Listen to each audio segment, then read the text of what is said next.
it's Rob here and welcome to this first run of my Tamiya TT-02 Type S Mark 1 Ford Escort Golf Rally car.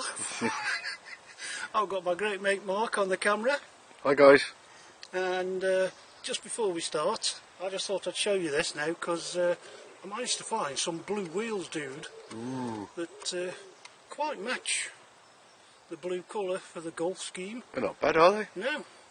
So we've come up to one of our local parks with a varying degree of surfaces. We've got dirt and roots. Yep. And a bit of tarmac.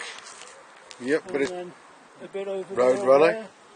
We've got some gravel, so bit more we're of a going path. to give it a go. Right then, and what tyres you got on, Rob?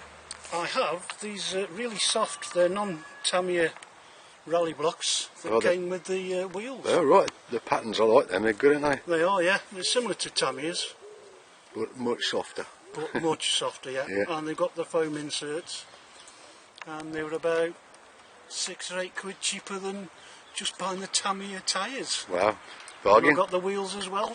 Nice one. So let's give it a go then, dude. Let's do it.